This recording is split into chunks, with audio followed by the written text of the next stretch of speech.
Welcome to the Dental MBA podcast, focusing on strategies for dental business owners and leaders to grow thriving and profitable practices. This podcast is powered by eAssist Dental Solutions, the nation's leading platform for outsourced dental billing and revenue cycle management services. All guests have been invited to share their insights based on their knowledge and expertise in the business of dentistry. Their opinions and recommendations are their own, and you should consult with your own professional advisors with respect to your own practice.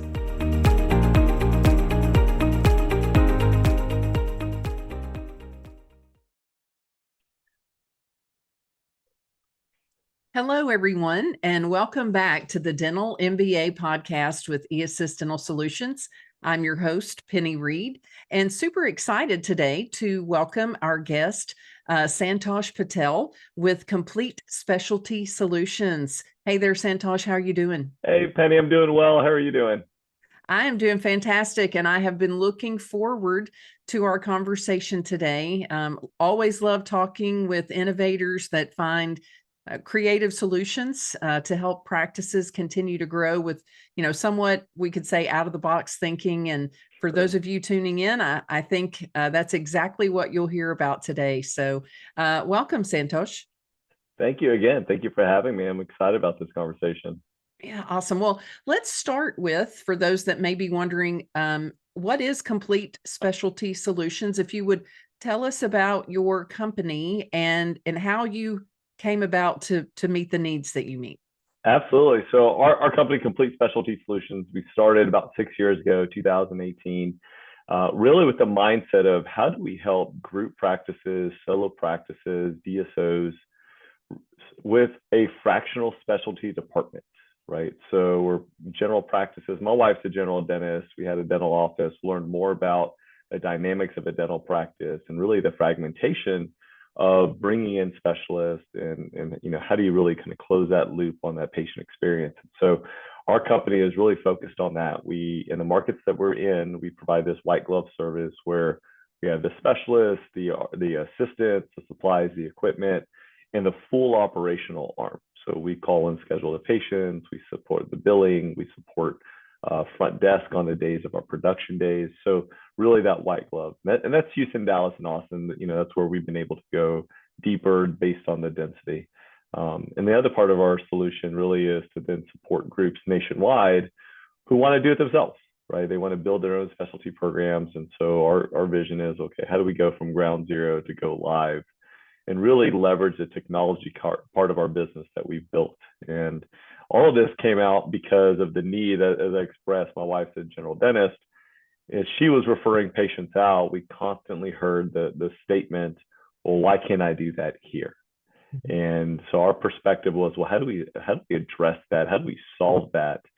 Very similar to how, I was doing it in the medical world. And I was building multi-specialty physician groups. And you think a more common brand is Kaiser Permanente, right? And so regardless of where you live, you've heard of Kaiser Permanente. And that model it's the one-stop shop, the collaboration, the clinical collaboration and care. And really the patients, that's where they feel the most comfortable, right? Yeah. Like they know the parking lot, they know the team, they feel more comfortable going to a place that they've already invested into and have already gained trust from. And our vision was, well, how do we build that for, those emerging groups and solo practices? Yeah. So it's a complete win-win. And as we both know, when people say, I'll think about it, right? Or they leave your office and they haven't scheduled that next appointment, often it's their next hygiene visit when you realize that they have been or they haven't been, to get the work done. So it's a win for the patient, and a win for the practice. That's awesome. Yeah. So when would a group know that it could, or a solo practitioner, that it might be the right time to add specialty services?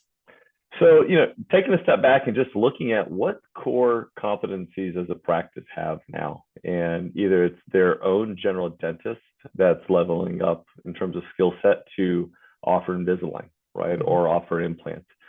But as a practitioner, as a group, if they're really just listening to what the patients are calling for or asking about, even from the initial phone call, right? So sometimes you'll have a patients are not asking for a cleaning all the time, right? That's not their first inquiry. If you even just look at SEO research and data, patients are asking about orthodontics.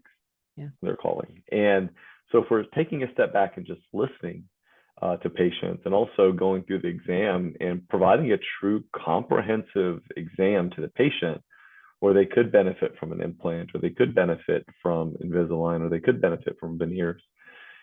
Taking that information to account is beneficial, but it also gets lost sometimes in the day-to-day. So you have to really start looking at a couple of areas. One, what's your demographic breakdown and mix? And that's something we do as part of an opportunity assessment. We want to know, is this really going to be a good opportunity for our specialists, ourselves, everyone to invest time in? So look at the age breakdowns, and not by decades, right? Not just like 0 to 10, 11 to 20, but how is your 0 to 7 for pediatric? Mm-hmm. How is your 8 to 14 for orthodontics, mm-hmm. right? How is your 14 to 25 for wisdom teeth?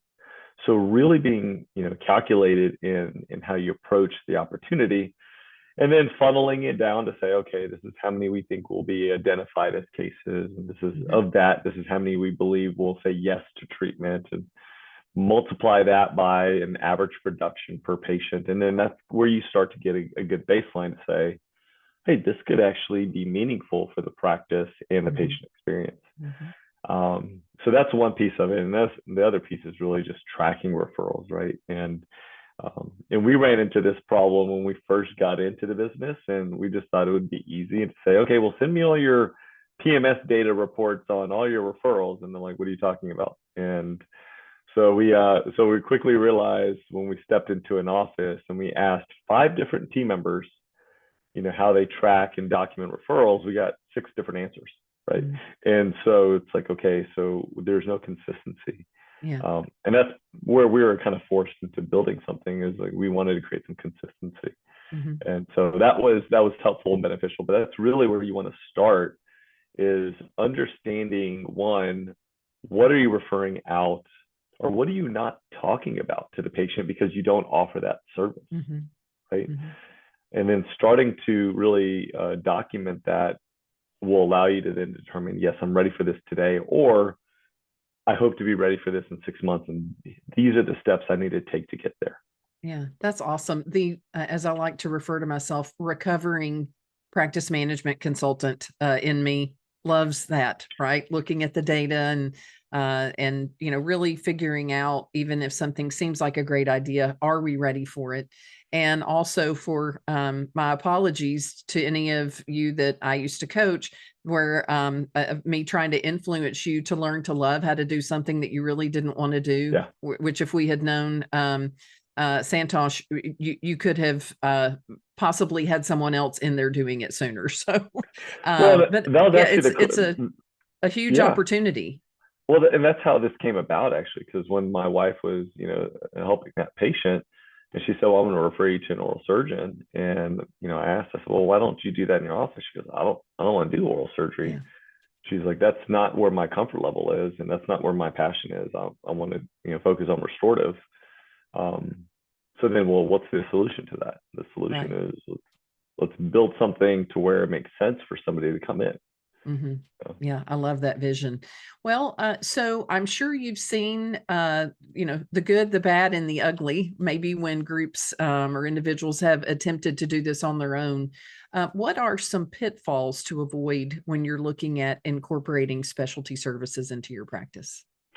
That's a great question. So when I think about pitfalls, I think about it a couple of different ways. I think about, one, what errors did we make, right? Because we failed when we first started the business. Where are the missteps that we had?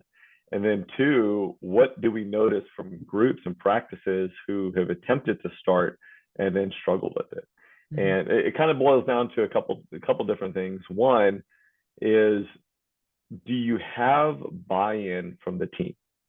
Right? So the entire office team has to be bought in on this concept of, we are creating a different level of patient experience, and that is why we're adding this service into the practice. Mm-hmm. Right? It's not, oh, we have an oral surgeon who's going to come here once a month to help take care of our patients, and it's going to be a good revenue lift. Mm-hmm. that never succeeds. It makes sense on the ownership side where it's like, hey, this is additional revenue. It does not always make sense when it gets down to the team members who are actually having that conversation with the patient. Mm-hmm. And again, as team members understand, okay, well, yeah, I want convenience. I need convenience, right? We become a population where convenience truly matters. So getting buy-in from the team on what we're doing is critical. So then everyone can start to role play as part of this success. And again, ensuring everyone knows the doctor's name, right? Like not just we have a oral surgeon, it's we have Dr. Smith or oral surgeons, patients love them, right? It's those kind of things that are important. And then the second pitfall that we've seen more frequently, unfortunately, is that they jump straight to hiring the specialist. So they think that's the first step is, oh, we need an oral surgeon. We want to add oral surgery to our practice to do wisdom teeth and implants. I have a friend who's an oral surgeon. We're going to plug him in. And it's plugging it in without a system. But if you think about it, the same general practice would never hire an associate without ensuring there was a system in place for that associate to be successful, right? Or they would never hire a hygienist without ensuring that there's a workflow and a system in place. But unfortunately, we've seen far too often where they think hiring a specialist kind of solves the lack of system issue, right? And then because of that, it quickly fails. And then they've lost trust and credibility within their team because you just can't keep backtracking, or you can't get excited and then backtrack. Then your team will feel that you're not really going to execute on it the next time somebody comes in, right? So be methodical about it, set up those steps.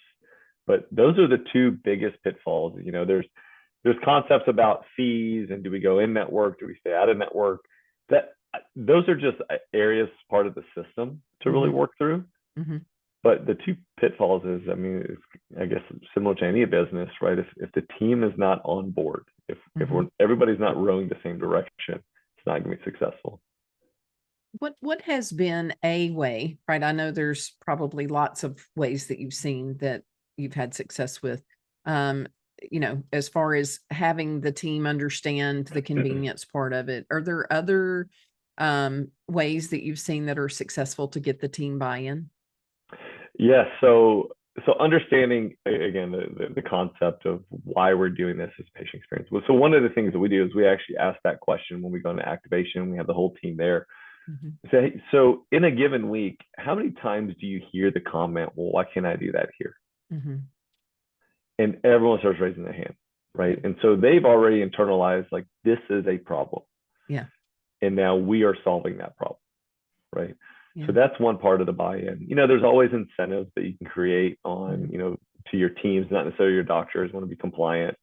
But how are we building up a successful day? But what we found is groups that are successful in this, they allocate even a portion of that revenue profit towards things that the team members have asked for, right? So if the hygiene department wants more, Cavitrons or, new instruments, it's like, hey, we can invest into that because we now have this incremental profit that's coming into the business.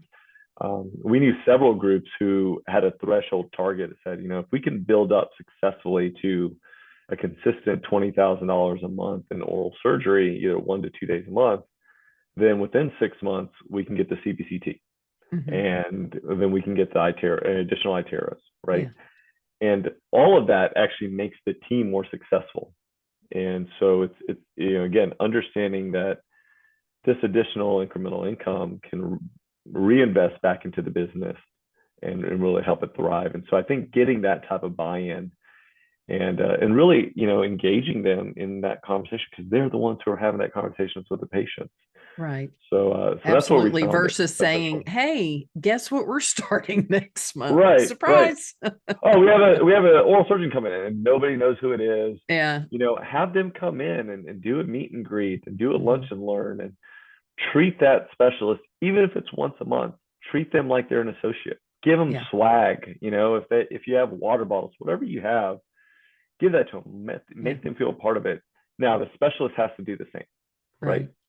But that has to be coached.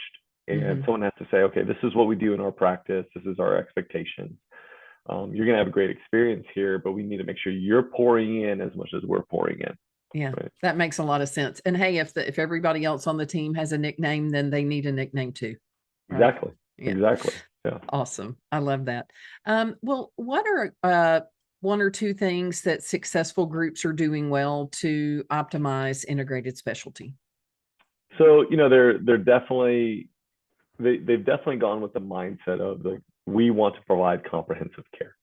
I think that's a successful component of it.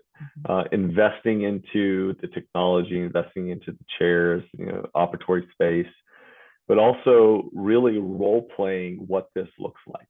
And I think the role play conversation and workflow conversation is critical because the handoff needs to be smooth and it needs to be smooth to the patient. So successful groups have invested into that. And of course, you can do that once you have buy-in, right? And so they've invested into really the workflow and understanding the systems. And one of the things that we were again forced to do, I used to be a high school math teacher, so I think curriculum. So one of my thoughts were, well, we have to build our own learning management system, but we have to do it in a way that's really digestible. Right? Putting 15 pages of typed SOPs used to work, and you walk in, you see these big binders, and that's how people learn. That's not how people learn now. Right? If someone says, hey, my sink is broken, they don't give you a 15-page book. They go on YouTube and watch a 4-minute video clip on how to fix a sink. And they can pause, rewind, they can forward, they can go to the end, work backwards. They can digest that information to how they learn best.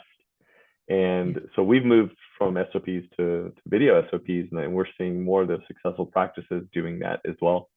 Yeah, that's awesome. That's awesome. I can even remember, in the days, the evolution from the 15-page manual, right, was the taking pictures and like taping them, on the insides of the cabinets for the tray setups, or then, putting them into PowerPoint. So that is so true. So important to have the systems. And I know when you and I visited before in talking about today's session, I thought of in the past what I had seen not work so well with other client offices when they'd started something like this. The importance of having those specialists on your website, so it's not only in the office making them feel like they're part of the team, but also being sure that they're not an afterthought when it comes to, hey, this is one of the doctors in our group, instead of, oh, we have a doctor that comes in 2 days a month and does oral surgery or endodontics or fill in the blank. So, anything else you'd like to add from a marketing perspective that you've seen? Absolutely. Absolutely. So it's a great point. So having them on the website, having a picture, I mean, it's so easy nowadays. Take a picture with the surgeon and the team, right? Like post that on the website. Right. Having bio cards that when you're talking about the surgeon, you can actually hand them the bio card. We have through our technology and our solution, when the referral is generated, the patient can actually get a video text message of the specialist introducing themselves, right? So how do you enhance that level of experience? Yeah. And so, and then, social media, I think, is critical and important. The more they feel like you're building this comprehensive solution. One thing that I found that was extremely beneficial, and again, it's intentional, has to take focus and time and effort, but getting Google reviews that reference the specialist is so valuable, because as patients go through Google reviews, which they all do, they don't just look at the stars and how many and what the star rating is. They're actually reading through it, because especially if it's somebody who maybe has anxiety over dental procedures, right? They want to know some really positive things that are happening with the specialist. And that's a great point. So that's a good great element. Sometimes it gets overlooked on how valuable that Google review can be from a specialist perspective, but incredibly valuable. Yeah, love that. And so I think if we go back to one of the things that you said at the beginning, as far as identifying what the real issue is and the tracking of referrals, I can remember, oh my goodness, 33, what have you, years ago, looking in the practice management system, and we would do a fairly good job, I would say above average for sure, of tracking where the patients came from. Yet when we referred out, I can even remember looking in the software, and then years Yeah, later, I became a software trainer for a short while, and hardly anyone touched that was a general practice, right? I'm not sure. like the specialist, completely different, the live and thrive by the, referral tracking, but that tended to, in a lot of practices, be a feature sort of like the lab feature. It was like, Right, oh yeah, well, we don't use that part of the software. So I would right. love to hear you, touch on that, not only the importance of it, but how to encourage the utilization of that. And I Yeah. know you mentioned that your software addresses that as well. Yeah, we were forced to build our software because of exactly what you're describing, Penny. I mean, everyone had different ways of doing it if they did it at all, right? Mhm. So we wanted to build something. We actually had 5 front desk employees come in and build this for us. Like they told us exactly what they were willing to do, and we didn't need it to make it overly, exotic and fancy. We wanted to Mhm. simplify it, and they told us if you just have this on here, then we can do it for you, right? Mhm. And I was like, okay, well that's perfect. We don't need more, right? We'll just make it Right. really simple to use. But we track everything in a dental practice except for referrals. We track hygiene recalls, we track number of new patients, we track I have offices who are tracking the production per chair per hour, Way to go for right? them. Woohoo. Amazing. Like they know their stat. And Yeah. so the moment I then ask, how much oral surgery are you referring out? I have no idea. So you could be referring out $300,000 of oral surgery a year, which is equivalent to maybe how much you produce out of one chair in a year, Mhm. but you didn't track that, right? So that's one of the areas that we built our system so we can really start tracking. So the tracking helps the practice understand their opportunity. The tracking is a first domino to fall Mhm. because you want to make sure that that workflow is in place. We also use that same level of tracking to go recruit specialists, Mhm. right? So specialists have heard most of their life in this itinerant traveling model. Well, come to my practice, I promise you'll be busy. I promise you'll be busy. That's a phrase they've heard. That's a phrase that's burned them. Famous And last words. I it is, promise. Maybe not famous last words, but yeah, definitely famous phrase that stings. yeah, it stings. And so they no longer want to hear it. And if you actually ask specialists, they don't commit on number of days because they're like, well, I'll give you a day and we'll see how it goes, right? Because they've been burnt. And so now we're able to articulate and demonstrate to them these are how many referrals per month that this practice generates. Mhm. So even if we say 33% of those, 1/3 of those patients say yes to treatment, this is how much we believe you should be able to produce. Right now, Mhm. you have a responsibility, patients, we have a responsibility to the patients, but we want to identify at least one, this is what we believe the opportunity is. Mhm. And so being able to track is so critical. And our platform is not within the practice management system. It does have some integration. We use a partner with that, Mhm. but it was built in such a simple way that it just replaces the paper referral form, right? Nice. And that's what we want to do. We keep it simple, make it easy for the GP practice, make it easy for the specialist. But when the referral is submitted, the patient gets a video text message, the specialist gets the video. They can, swipe if they want to do the case, swipe the other way if they feel like it's a case that needs to be referred out. Mhm. And then you just have effective communication through the platform, and it's all Yeah. HIPAA compliant. And but yeah, we were forced to because we were getting text messages, emails, and things were falling through the cracks. And we found specialists weren't even looking at the emails because it was just Mhm. overwhelming. So it's like, okay, how do we do this in a way that's just more functional? That makes a whole lot of sense. And I remember also when we were talking before, not that we eat a lot of Domino's pizza around here, we don't. Yeah, But I am very impressed by their, and I've seen some other like DoorDash type things, which sure. I'm known to use. Like if I'm traveling and I'm saying you're tired, you're at the hotel, but yet you can have this great healthy meal Oh yeah, delivered, and it will yeah, say, here's your driver, they're at the restaurant, they're about to pick up your order. Would you like to add, something from CVS Right. or, what, like, oh yeah, I think I'll take some bottled water. So I loved when you used the Domino pizza tracker because, here's what I think, and it's not our intention, yet if we're not tracking that referral that goes out, Right. then when the patient comes back and they haven't done anything and we didn't realize they hadn't done anything, that's an unspoken Yeah, right. deficit. It's kind of like, oh, well, I left and you didn't keep up with me, as opposed Well, to being able to say, oh, well, we showed that you went in for your consultation. And then maybe we've even reached out to them. So take and it away. if you think about, so again, my background's in the medical world, the PCP, the family doctor, had an obligation to ensure that that patient communicated with that specialty practice. Mhm. And they call that leakage, right? So what's being leaked through the system where that patient's not engaged on continuing their care, because lack of care falls back on the PCP, right?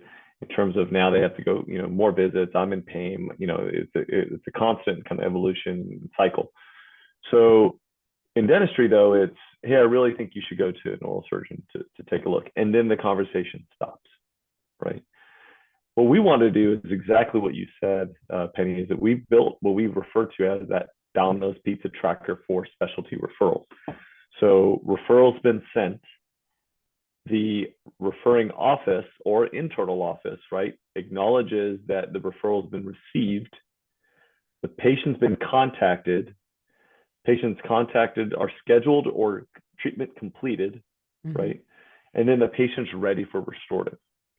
So getting that, pizza's in the oven, pizza's out of the oven, toppings on, out the door, that concept Mhm. allows the general practice to know the different stages. So at any moment in time, they can click at a stage. Maybe the stage is scheduled, not completed, Mhm. right? So they can say, okay, these patients are scheduled. Great. So we know these patients are now scheduled for their endo, especially if they're going to an endodontist. So we need to create some blocks in our schedule to get that patient back in for the restorative work, Mhm. right? Or proactively reach out to the patient, say, oh, I noticed that you have your root canal on July 16th. Since we book out 3 to 4 weeks out, let's go ahead and get you scheduled for your restorative visit today, right? So let's go ahead Yeah. and block that time out now. So your practice can actually be more proactive on knowing what's going on with the patient. Because again, these are bigger procedures. So I think sometimes there's a misconception that, well, I don't place implants or I don't do root canals. It's not as important for me to follow it, but it's critical because that's the restorative part that comes back into the business as well. Yeah. Yeah. That's again, it's sometimes, and I think we mentioned this before too, it's the additional ways that we can serve our patients and grow our practice. How many things are right in front of us, yet because we are so busy Right, doing those things, right? Taking care of right. the patients and running the practice. And it's just so wonderful that you've identified this and can provide this service. As we wrap up, I want to circle back on a very important phrase that I heard you say about integrating with some of the practice management softwares, because, Mhm. over the last 3 decades, I've seen, as I'm sure you have, a lot of really great tools. Sure. Yet some of them don't integrate with the PMS at all. And of course, Right. that really, hurts or helps if it does with the adoption of it. So could Sure. you touch on that a little deeper? Yeah, so our vision of the integration is, again, how do we make it easy for the practice, right? There's some aspects of it that, once they put the patient name, date of birth, we can pull either demographic data, maybe some of the referral data. Mhm. The x-rays still have to be dropped in, but the goal is if we can ease up maybe 30 to 35% of the data entry through the Mhm. integration, that's the most important part. And so we partner with a group called Subscribely, who is a membership platform company, and then they actually have their own kind of API into all these various practice management systems.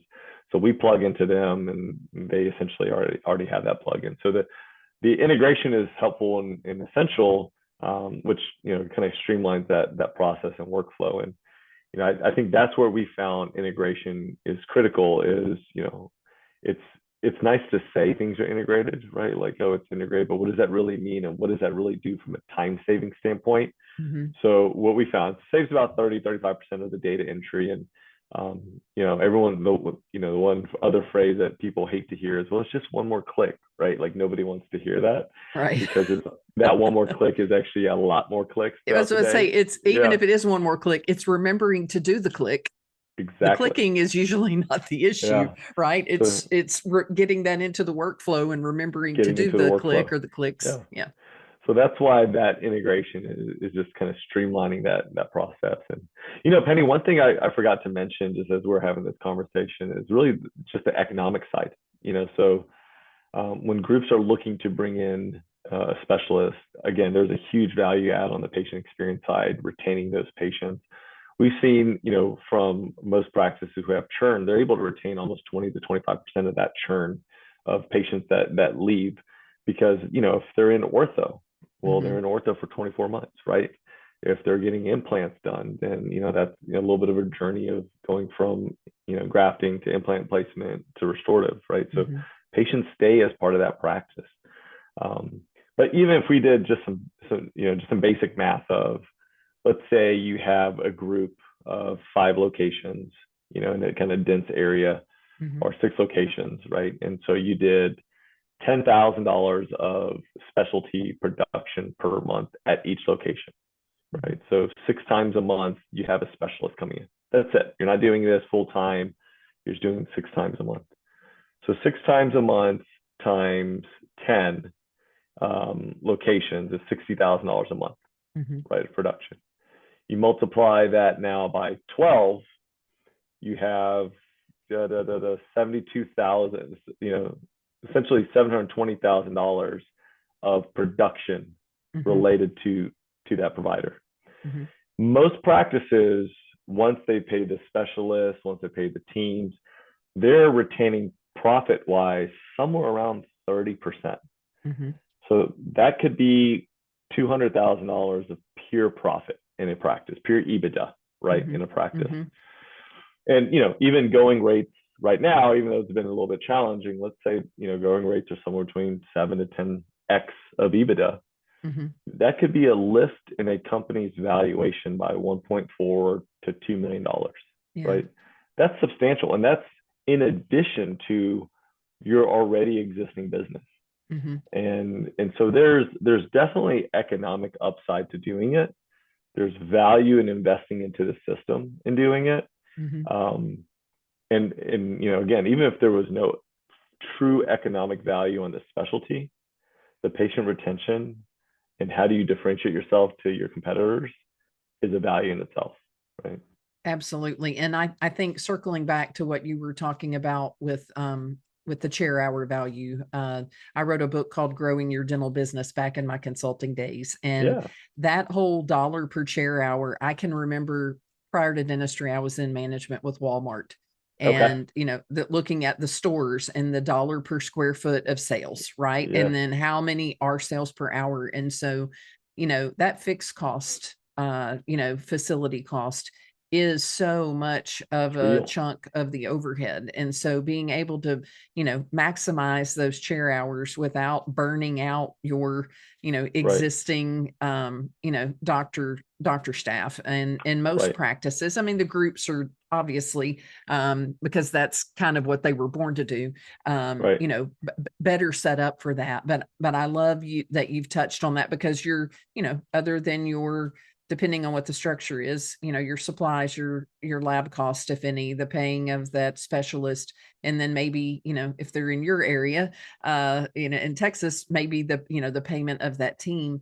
Right. There's a lot of really great margin there. So I'm really, really glad that you, brought that part of it up because that's the win-win-win, right? It's a Yes, it win is. for the patient, for your practice, for that specialist. It, Mm-hmm. I love it. And I definitely think that's where of more we're heading. And also to help differentiate, because there will be those offices that don't do this. So, what makes Well, your practice, what sets you apart? so when we started the company, we used to say integration of specialty is the future, right? Mhm. It's actually the present. Yeah. And you're seeing more and more groups acknowledge that they need to incorporate this as part of their business because expenses continue to rise. Mm-hmm. Insurances reimbursements are flat, right? So something's got to give. Something's got to improve. More doctor hours, more doctor days, expansion of chair time, like whatever it may be. Some lever has to be pulled. And again, if practices are being honest with themselves, they are noticing that there is a significant amount that's being referred out. And specialists want this model, right? This gives them some flexibility, autonomy. It's kind of that new, gig wage kind of concept for specialists where they have a significant amount of debt coming out. They want to be able to, work with maybe a group and a partnership, but they still have some days during the weeks that they can still work, right? Mm-hmm. And earn incremental income. And so the appetite is there on the special side. People were concerned that there's not going to be enough supply. There's plenty of supply. It's really, is your practice better suited to attract that supply, right? Yeah, that makes a lot of sense. Well, I love it. Again, the why can't I do that here? If you listeners, viewers, if that's the only thing that you take away, right, is more of a sensitivity in the office of how many times today, or if you're listening to this in the evening, the next day you're in the office, how many times have you heard that? And really, I would imagine a lot of individuals' wheels are turning from joining us and watching this session. How should listeners, viewers, what's the best way to learn more about what Complete Specialty Services does? And, if there's like an introductory, consultation to know that it might be a fit for them. Absolutely. So on our website, completespecialty.com, we have information on kind of our services. If you already have your own, traveling specialty group, but you want to know how to optimize it, or if you already have, integration, especially if you want to optimize it, you can look at Complete Specialty Solutions, but also look at Stream Dental. That's our software solution to really, again, serve as that CRM, that Domino pizza tracker to make sure everything is, nothing's falling through the cracks. So that allows you to really kind of schedule some time to discuss what makes sense for everybody. But I'm happy to. I have, our director of operations, my partners who are clinicians, our clinical directors. We're happy to hop on a phone call just to understand, like, does this make sense for your practice? Within 15 minutes, we'll know, right? Just based on the dialogue and the conversation, we'll know if we need to go to the next step of doing an opportunity assessment, right? But that's typically how we've always conducted our introductions and meetings. Therefore, after. Wonderful. Well, and for those of you that are driving, this will be in the show notes as well. The link will be. So thank you so much, Santosh, for, expanding for some of us, expanding our minds about what's possible and, looking for creative ways to take advantage of opportunities that are right here, walking in and out of your practices every day. So I appreciate you joining us, and hopefully sometime in the future we can have you back on the show. Oh, we'll love it. I appreciate this time, and have a wonderful and blessed day. All right, you too. Take care. The Dental MBA podcast is sponsored by eAssist Dental Solutions, a platform dedicated to helping dentists get paid faster and get paid more.